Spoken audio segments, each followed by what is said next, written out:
So this is my shipping slash stock room area.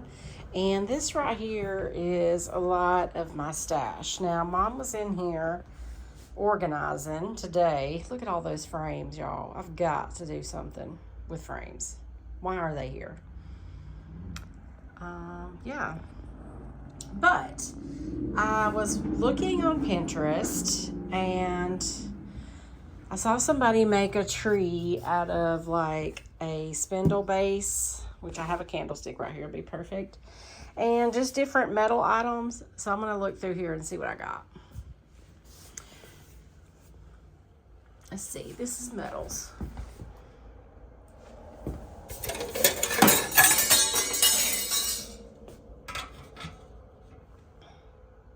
Look, that has like a tree shape on it.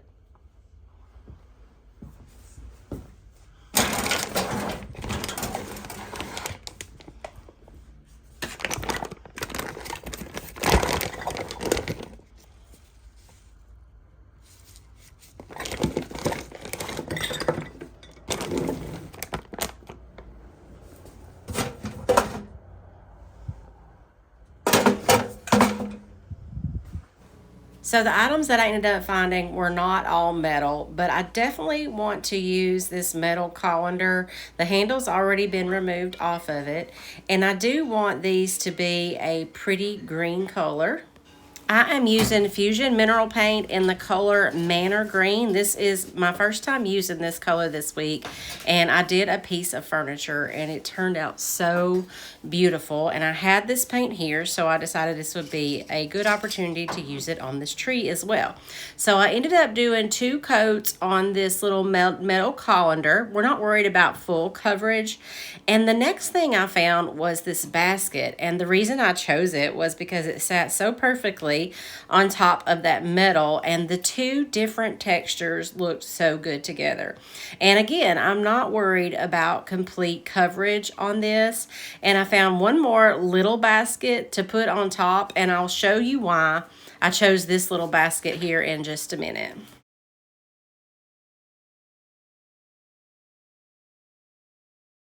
While those are drying, I'm going to work on the base of our tree, and this is just a candlestick that I had in my stash. It had previously been painted and waxed, but then it sat outside and in the heat and everything on the porch here at the shop, and the wax got kind of gunky, so I cleaned it up really good, and we're going to freshen it up with a new coat of paint. And this is Weathered Wood by DIY. This is a clay-based paint, and I recommend that you have this paint in your arsenal if you are a crafter. It's a beautiful weathered wood. It honestly does look like weathered wood once it is dried.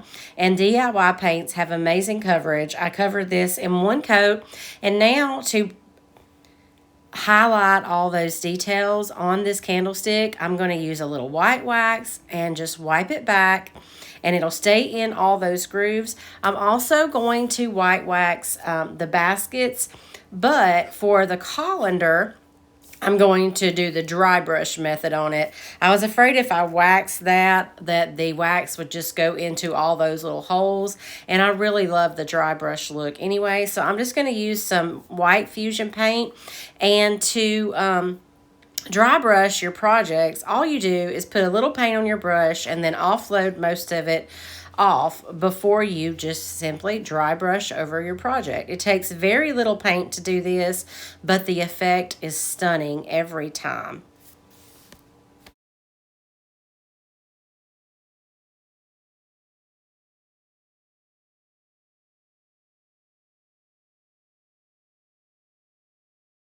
After all the wax and dry is complete, I'm going to assemble my tree. I turn the candle upside down just to have a bigger base for the glue, because that colander fits perfectly on it this way, and I'm just using hot glue, so this can be taken apart. All you would need to do is reheat your glue. I'm going to glue this onto the center of the base, and then I will glue the basket onto the top of this. See how perfectly that fits on there? I just put a little bead of hot glue around the top of the colander.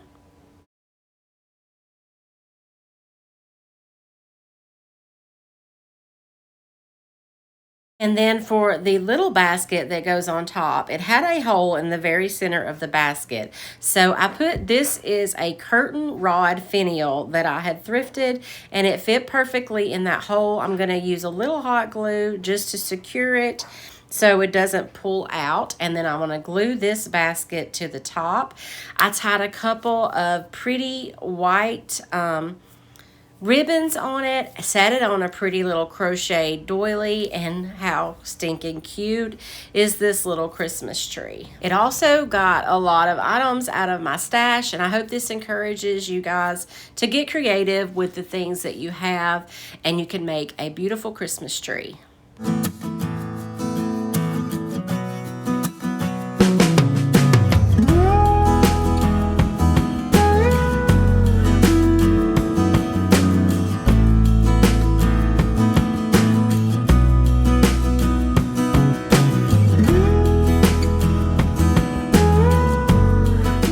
Project number 2, I actually didn't even mean to get in this video, but they turned out so beautiful that I wanted to show you guys.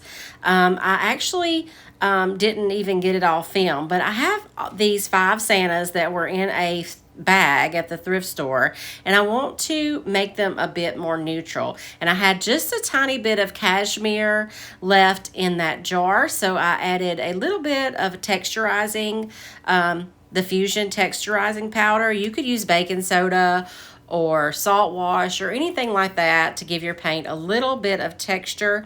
And I just went over these with a couple coats. Once they had dried, I did use the Fusion aging wax on them, and I didn't get that on film. I also used some gold rub and buff to highlight the things on his hat, tied a beautiful green bow on them, and look how beautiful they turned out. I love them just put in a bowl, or you can hang them on a tree.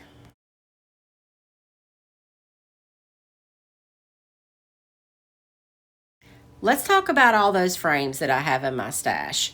There's so many. So I went in and I picked out 3 gold ones. These are all in really great shape. They're all beautiful just as they are. So I'm not going to do much to them. They all have a nice black background. So the first thing I'm going to do is remove all the backings and the glass out of all of them. All of them will need to be cleaned. And then once I have all that removed, just to highlight all those details, and y'all know I love to make things look a little older than they are, and the best way to do that is with the Fusion aging wax. It is my absolute favorite. You could also use a dark wax or a black wax, but I'm just going to go around each of these frames with that Fusion aging wax and then just wipe it back. It takes a bit of that shine down and just really highlights all those areas underneath, and I'll wipe it back. This just creates the perfect age on these frames, in my opinion.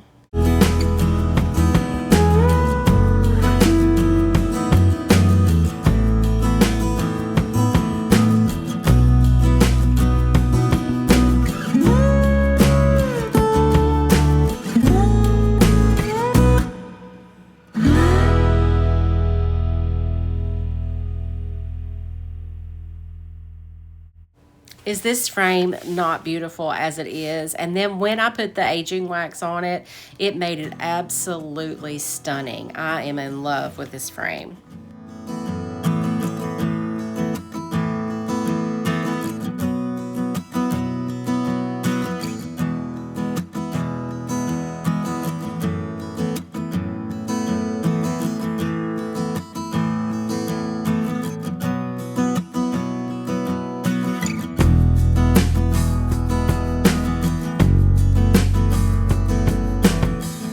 For the next step, I am going to give all these cardboard backers just 1 coat of a white paint.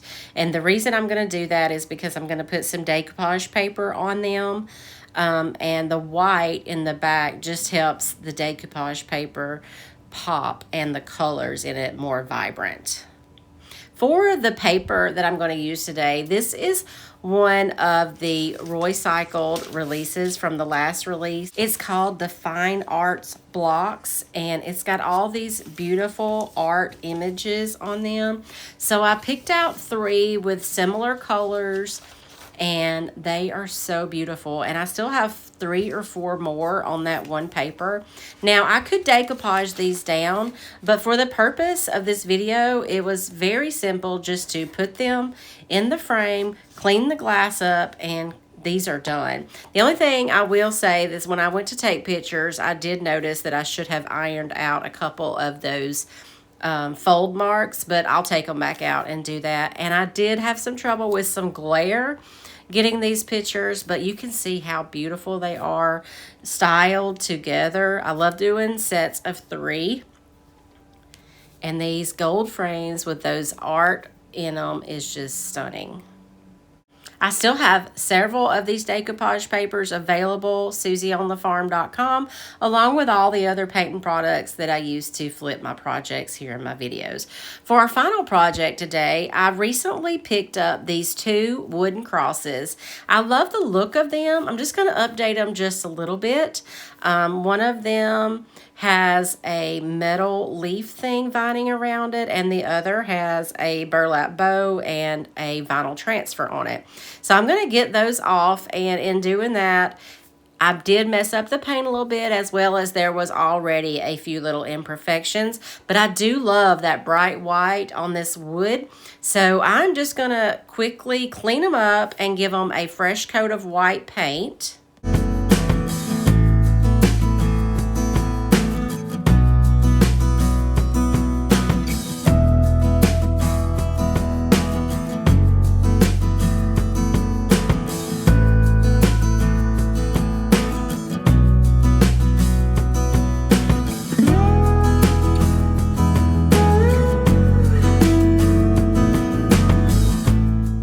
For that, I'm going to use Fusion in the color casement. This is my go-to white paint, and it has great coverage and is so easy to paint with.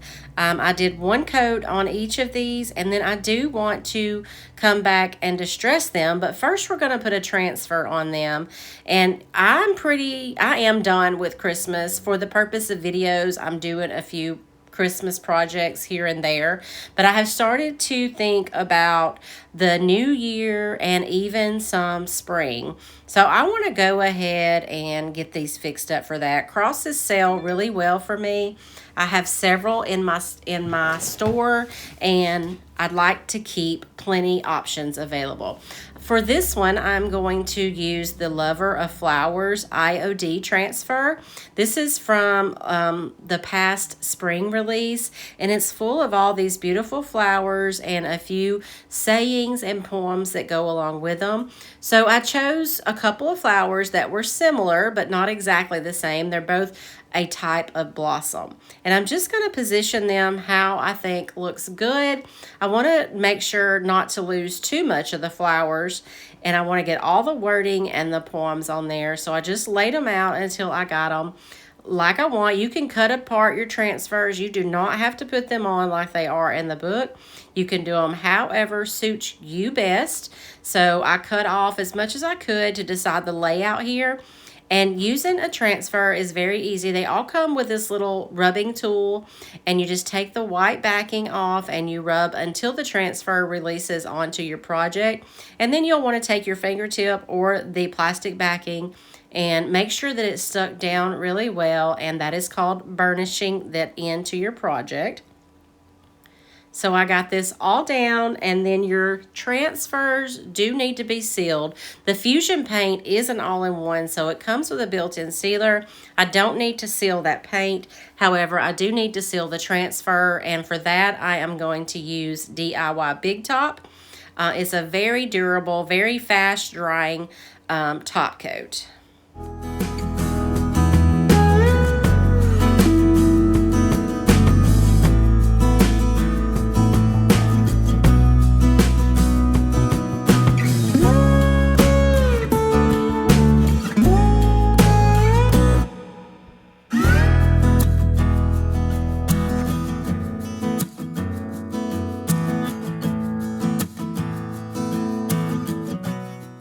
I'm going to do the same thing with the second one, and then I'm going to use sandpaper to distress all the edges, seal it up, and these beautiful crosses are done. They make a great addition to my cross wall, and I'm sure they're going to sell really quickly.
I hope that y'all have enjoyed today's projects. Don't forget, if you want to create your own projects, all the products are available on my website, susieonthefarm.com. I'll see y'all back here Friday with a quick Friday flip, and then next Wednesday with a full-length video. Thank you so much for watching.